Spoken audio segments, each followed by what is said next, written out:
வணக்கம். இது உங்கள் பிளாக்ஸி. அதாவது ஒரு 2 வீடியோ நேத்து நான் பார்த்தேங்க. கன்டினியூஸா. 2மே வந்து பார்த்தீங்கன்னா, சரியா பேசுற மாரி இருந்துச்சு. ரொம்ப சரியா பேசுற மாரி இருந்துச்சு. ஒரு தம்பி வந்து என்ன சொல்றாரு அப்படின்னு கேட்டுட்டு வந்துருங்க. இதோ விஜயனா, உன்னை நம்பி தானே ஓட்டு போட்டேன் நானு. நான் போன வருஷம் ஹெல்மெட் போடாம போட்ட பையன் என்ன ஒரு வருஷமா எவனுமே கேட்கல. நீ வந்த உடனே என் பணம் நாளைக்கு ஃபைன் வருது. நீங்க ஃபைன் கட்டலன்னா நாளைக்கு காலைல கோர்ட்ல உங்க வண்டி எடுத்துட்டு போயிடுவாங்க. இதுதான் சரியான கவர்மெண்ட். கேட்டிங்களா? தம்பி பேசுறது ரொம்ப நியாயமா, சரியா இருக்கிற மாரி இருக்குல்ல. இதனால தான் நாங்க வந்து விஜய சப்போர்ட் பண்றோம். விஜய் சிஎம் ஆனதற்கு பின்னாடி பாருங்க என்ன மாரியெல்லாம் ஆக்ஷன் எடுக்குறாங்க அப்படின்னு சொல்றாரா? இப்போ அந்த அக்கா பேசுறத கேட்டுட்டு வாங்க. நிறைய பேர் ஸ்கிரீன்ஷாட் எடுத்து போட்டிருக்காங்க. இங்க கொலை நடந்துச்சு, அங்க கொலை நடந்துச்சு, அங்க கற்பழிப்பு நடந்துச்சு, தூய சக்தி சிஎம்ஏ எங்க போனீங்க அப்படின்னு சொல்லிட்டு அவங்க எல்லாம் பார்த்து நான் ஒரு கேள்வி கேட்கிறேன். ஒருத்தர் ஒரு வீட்டுல ஒரு 5 வருஷமா இருக்காரு, அவர் சுத்தமாவே வச்சுக்கலாம், நாசம் பண்ணி வச்சிருக்காரு. அந்த வீட்டுக்கு நீங்க புதுசா குடி போறீங்க, எத்தனை நாள் கிளீன் பண்ணுவீங்க? அட்லீஸ்ட் ஒரு 2-3 நாளாவது கிளீன் பண்ணி தானே அந்த வீட்டுக்கு போக முடியும். அப்படி இருக்கும்போது ஒரு தமிழ்நாட்டையே மொத்தமா 5 வருஷமா ஆட்சின்ற பேர்ல நாசம் பண்ணி வச்சிருக்கீங்க. அதை எங்க அண்ணன் ஒரு நாள்ல கிளீன் பண்ணிட முடியுமா? ஆனா கிளீன் பண்ணாம தான் விட்டுருவாரா? கொஞ்சமாவது பேசணும்னு பேசாம யோசிச்சு பேசுங்க ப்ளீஸ். அக்கா பாருங்க ரொம்ப ரொம்ப சரியா பேசுற மாதிரி இருக்கும். அப்படி ஒரு குடும்ப தலைவி அவங்களோட யதார்த்த வாழ்க்கையில இருந்து அரசியல் எப்படி புரிஞ்சிருக்காங்க அப்படின்னு உங்களுக்கு சரியா இருக்கும்ல. சரியா இருக்குதானே? ஒரே இல்லூஷனா இருக்கு. இல்லூஷனா? இல்லூஷனா ஒரு விஷயம் இருக்கு ஆனா இல்ல. அதேதான், இருக்கிற மாதிரி இருக்கு ஆனா ஆக்சுவலா இல்ல. அது ஏன் இல்லை அப்படிங்கிறத இந்த வீடியோவில் நம்ம பார்க்க போகிறோம். இப்போ தம்பி என்ன சொல்கிறார் அப்படின்னா, அதாவது போன வருஷமே வந்து ஹெல்மெட் போடாமல் போயிட்டு இந்த டிராஃபிக் ரூல் வயலேஷன் பண்ணியிருக்கிறார், விதிமீறல்.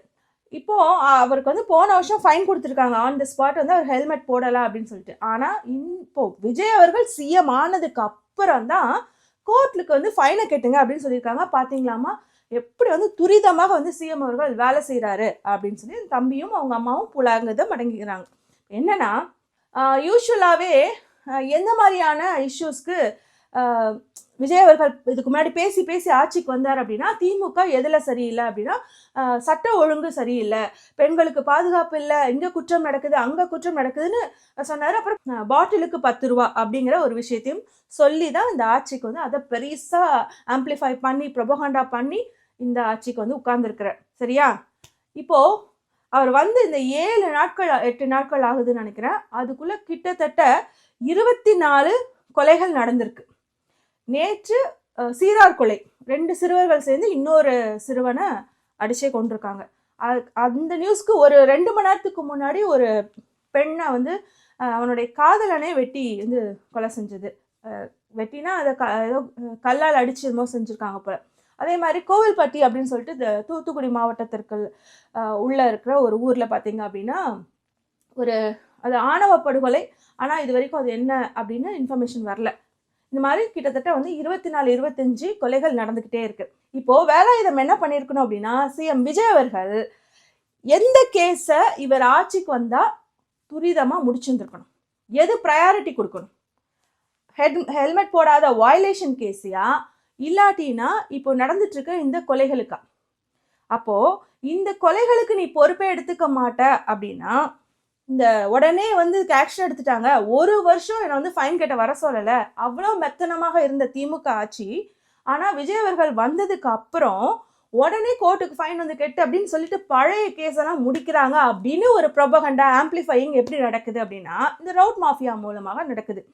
இது ஒரு கேஸா? இது ஒரு பெட்டி கேஸ். இது லேட்டானது காரணமே இது பெட்டி கேஸ் அப்படிங்கிறனால தான். அதாவது மைனர் வயலேஷன், சீரியஸ் வயலேஷன்ஸாக இருந்திருந்தால் உடனடியாக வந்து கூப்பிட்டுருப்பாங்க, ஃபைன் கட்ட வச்சுருந்துருப்பாங்க.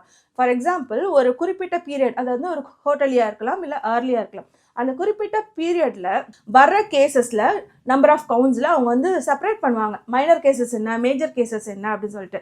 சீரியஸாக கன்சிடர் பண்ணக்கூடிய கேசஸை கோர்ட்டுக்கு உடனே வர வச்சு இந்த மாதிரியான ஃபைன் எல்லாம் வாங்குறது, இல்லாட்டினா அவங்களுக்கு வந்து தண்டனை கொடுக்கணும், 2 வருஷம் 1 வருஷம் அந்த மாதிரினா உடனே வந்து நடந்திருக்கும். ஃபார் எக்ஸாம்பிள் வந்து டிடிஎஃப் வந்து பைக்கை ஒரு மாதிரி ரைட் பண்ணி போயிட்டு ஒரு பிரச்சனையில் மாட்டினா இல்லையா, அந்த மாதிரி நிறைய கேசஸ் வந்துருப்பாங்க. அதெல்லாம் சீரியஸ் வயலேஷன். அதுக்கு உடனடியாக வந்து அவங்க தண்டனை கொடுத்துருப்பாங்க.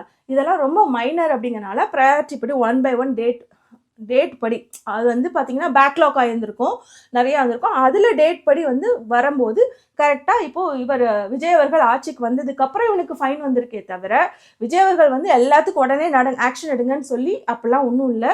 அந்த மாதிரி வந்து ப்ரொபகாண்டா பண்ணுறவங்க கூட பண்ணலை இது வரைக்கும். அதாவது வடநாட்டில் இருக்கிற சேனல்ஸ்லாம் இப்போ விஜய்க்காக உட்காந்து ஆர்எஸ்எஸ் சேனல்ஸ்லாம் நிறைய விஷயங்கள் வந்து பொய்யா பரப்பிட்டு இருக்காங்க. ஆல்ரெடி டிஎம்கே ஆட்சியில் நடந்த விஷயத்த கூட இப்போ வந்து விஜய் அவர்கள் செய்கிற மாதிரி காமிச்சிட்டு இருக்காங்க இல்லையா, அதில் கூட இது வரல. தம்பி வந்து எவ்வளோ தூரம் ஓவர் பர்ஃபார்மிங், ஓவர் ஆக்டிங் அவங்க குடும்பமே சேர்த்து பண்ணுதுங்கிறத இதுல இருந்து நீங்கள் புரிஞ்சுக்கணும். ஸோ இன்னொன்று என்னென்னா, தம்பி என்னமோ வாரத்துக்கு ஒரு தடவை இந்த மாதிரி வயலேஷன் கேசஸ்லாம் வாங்கி அப்போ எல்லாமே டிலே ஆகி இப்போ திடீர்னு எல்லா கேசஸும் வந்து உடனே எடுத்து ஃபைன் கட்டுங்க கோர்ட்டுக்கு வாங்கன்னு சொன்ன மாதிரியும் அவருக்கு ஏதோ ஒரு 30 வருஷம் எக்ஸ்பீரியன்ஸ் இருக்க மாதிரி பேசுகிறாரு. வாங்கினதே இந்த ஒரு கேஸ் தான் வாங்கியிருப்பாருன்னு நினைக்கிறேன். இதை எவ்வளோ சீக்கிரம் செய்வாங்க, எவ்வளோ லேட்டாக செய்வாங்க அப்படிங்கிற ஒரு புரிதலே இல்லாதப்போ உடனே ஒரு பாராட்டி, விஜய்க்கு பாராட்டி நம்ம ஓட்டை வேற குத்திட்டு வந்துட்டோம், அப்போ பாராட்டி வீடியோவும் போட்டுடலாம் அப்படின்னு போடுறாங்களே. இதே அம்மா பையனோட வாய். இந்த 24 கொலைகள் ஏன் நடந்துட்டு இருக்கு? இன்னும் நீங்கள் இலாக்காக்கள் வந்து மந்திரிகளை வந்து அமர்த்தவில்லை. அதுக்கப்புறம் வந்துட்டு இன்னும் சார்ஜ் எடுக்கவே இல்லை. இன்னும் போலீஸை வந்து கண்ட்ரோலுக்கு கொண்டே வரல விஜய் அவர்கள். இவ்வளோ மெத்தனமா, இத்தனை கொலைகள் ஏன் நடக்குது அப்படின்னு கேட்கறதுக்கு துப்பில்லை. ஏன் சொல்றதுக்கு என்ன வருத்தம்? துப்பில்லை. இப்போ இந்த அம்மா எடுத்துக்கோங்க. அதாவது அவர் என்ன சொல்றாரு, விஜய் அவர்கள் துரிதமா எல்லா வேலையும் செய்யறாங்கன்னு அந்த குடும்பம் சொல்லிடுச்சு. இந்த குடும்பம் என்ன சொல்றாங்க, அதான் இந்த லேடி என்ன சொல்றாங்க அப்படின்னு நீங்க பாத்தீங்களா? நிறைய பேர் ஸ்கிரீன்ஷாட் எடுத்து கொடுத்தாங்க. இங்க கொலை நடந்துச்சு, அங்க கொலை நடந்துச்சு, அங்க கற்பழிப்பு நடந்துச்சு, தூய சக்தி சிஎம்ஏ எங்க போனீங்க அப்படின்னு சொல்லிட்டு அவங்க எல்லாம் பார்த்து நான் ஒரு கேள்வி கேட்கிறேன். ஒரு வீட்டுல ஒரு 5 வருஷமா இருக்காரு, அவர் சுத்தமாவே வச்சுக்கலாம், நாசம் பண்ணி வச்சிருக்காரு. அந்த வீட்டுக்கு நீங்க புதுசா குடி போறீங்க, எத்தனை நாள் கிளீன் பண்ணுவீங்க? அட்லீஸ்ட் ஒரு 2-3 நாளாவது கிளீன் பண்ணி தானே அந்த வீட்டுக்கு போக முடியும். அப்படி இருக்கும்போது ஒரு தமிழ்நாட்டையே மொத்தமா 5 வருஷமா ஆட்சின்ற பேர்ல நாசம் பண்ணி வச்சிருக்கீங்க. அதை எங்க அண்ணன் ஒரு நாள்ல கிளீன் பண்ணிட முடியுமா? ஆனா கிளீன் பண்ணாம தான் விட்டுருவாரா? கொஞ்சமாவது பேசணும்னு பேசாம யோசிச்சு பேசுங்க ப்ளீஸ். அதாவது ஒரு வீடு இருக்குங்க, அந்த வீட்டில் இதுக்கு முன்னாடி குடியிருந்தவங்க குப்பையா போட்டு வச்சுட்டு போயிட்டாங்க. அப்படி இருக்கும்போது புதுசாக போகிறவங்க லேட் ஆகும்ல குப்பை எடுக்கிறதுக்கு. அப்படின்னா நான் கேட்குறேன் அந்த அம்மா கிட்ட, குப்பை எடுக்கிறதுக்கு வேணா லேட் ஆகும் தான் நீங்கள் சொல்கிற மாதிரி, ஆனால் அதுக்கு முன்னாடி பெயிண்ட் எப்படி அடிக்கிறீங்க? எல்லா விஷயத்துக்கும் திமுக இதற்கு முன்னாடி செய்த பல திட்டங்கள், டிஎன்பிஎஸ்சி எக்ஸாம்ஸ்க்கு, யூபிஎஸ்சி எக்ஸாம்ஸ்லாம் வந்து ஃப்ரீ கோச்சிங் ஆல்ரெடி இருக்குது. அதுக்கு ஸ்டைஃபனாக வர 25,000 ரூபாயிலேருந்து கொடுக்குறாங்க அப்படின்னும் நியானானால போய் இதை பற்றி பேசுனாங்க. இவ்வளோ தூரத்துக்கு நியானானா மாதிரியான சேனல்களில் ரீச் ஆகி ஒரு விஷயத்த அசால்ட்டாக வந்து விஜய் அவர்கள் தான் இப்போ வந்து ஃப்ரீ கோச்சிங் கொடுக்கறதாக பரப்பிட்டு இருக்காங்க. இந்த மாதிரி நிறைய விஷயங்கள் நீங்கள் தொடர்ந்து டிவிக்கு ரசிகர்களாக இருக்கட்டும், இல்லைனா இந்த இன்ஸ்டா பிரபலங்களாக இருக்கட்டும், இல்லைனா ஆர்எஸ்எஸ் அஜெண்டாவில் ஒர்க் பண்ணிட்டு இருந்த வடநாட்டு இன்ஸ்டா ஐடிகளாக இருக்கட்டும், எல்லாருமே இது ஒரு விஷயமா பரப்பிக்கிட்டே இருக்காங்க. தனித்தொகுதியில போட்டியிட்ட ராஜ்மோகன் வந்து, அதாவது ஆதி திராவிடர் துறையில கொடுக்காம அவருக்கு வந்து கல்வித்துறையை கொடுத்துருக்காங்க அப்படின்னு ஒரு பொய். இது மாதிரி தொடர்ந்து நிறைய விஷயங்கள் பரப்பிட்டு இருக்காங்கல்ல. அதே மாதிரி இன்னொன்னு நேத்து சொன்னதே தான், அதாவது ஸ்டாலின் அவர்கள் முதலமைச்சராக இருக்கும் போதே வந்து இந்த கான்வாய்கள் போறதுக்காக மொத்த ரோட்டையும் வந்து மறிச்சு வைக்காம நான் ஒரு பக்கமாக போகிறேன், பொதுமக்கள் ஒரு பக்கமாக போட்டோன்னு சொல்லி செஞ்சது தான் வந்து விஜய் அவர்கள் புதுசாக செஞ்ச மாதிரி. இது மாதிரி நிறைய விஷயங்களை ஆம்ப்ளிஃபை பண்ணிகிட்டே இருக்காங்க இல்லையா. அதுக்கெல்லாம் நேரம் இருக்குது. ஆனால் இன்ன வரைக்கும் வந்து சரியான துறையே சரியான அமைச்சர்களுக்கு இன்னும் கொடுத்து முடிக்கலை. அதனால் இன்னுமே விஜய் வந்து இந்த போலீஸ் டிபார்ட்மெண்ட்டை சார்ஜ் எடுக்காதனால தான் இவ்வளோ குற்றங்கள் நடந்துட்டுருக்கு.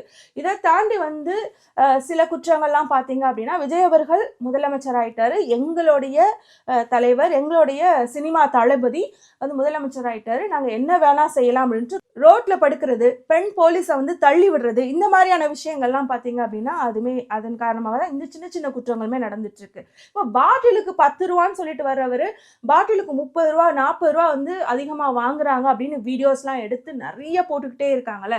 அதெல்லாம் அவருக்கு வந்து தடுக்கல. நீங்கள் அதெல்லாம் சொல்லி தான் வந்தீங்க. அதாவது சட்டம் ஒழுங்கு சரியில்லை, பெண்களுக்கு பாதுகாப்பு இல்லை, பாட்டிலுக்கு 10 ரூபா, இதெல்லாம் முக்கியமான விஷயங்கள் இல்லையா. இந்த முக்கியமான விஷயங்கள் இதை நீங்கள் குறை சொல்லி திமுக அரசு இது சரியாக செய்யலை அப்படின்னு சொல்லி நீங்கள் வந்திருந்தீங்க அப்படின்னா அதில் தானே நீங்கள் முழு கவனமும் செலுத்தணும். ஆனால் அதில் செலுத்தாமல் போயும் ஹெல்மெட் போடாத இந்த டிராஃபிக் வயலேஷன், மைனர் வயலேஷனுக்கு தான் வந்து விஜய் அண்ணா வந்து உங்களுக்கு இதை உடனே முடிச்சு விடுங்கன்னு சொன்னார். உங்களுக்கு வந்து ஃபைன் வந்துச்சா? இதெல்லாம் கொஞ்சம் கூட யோசிக்க மாட்டிங்களா?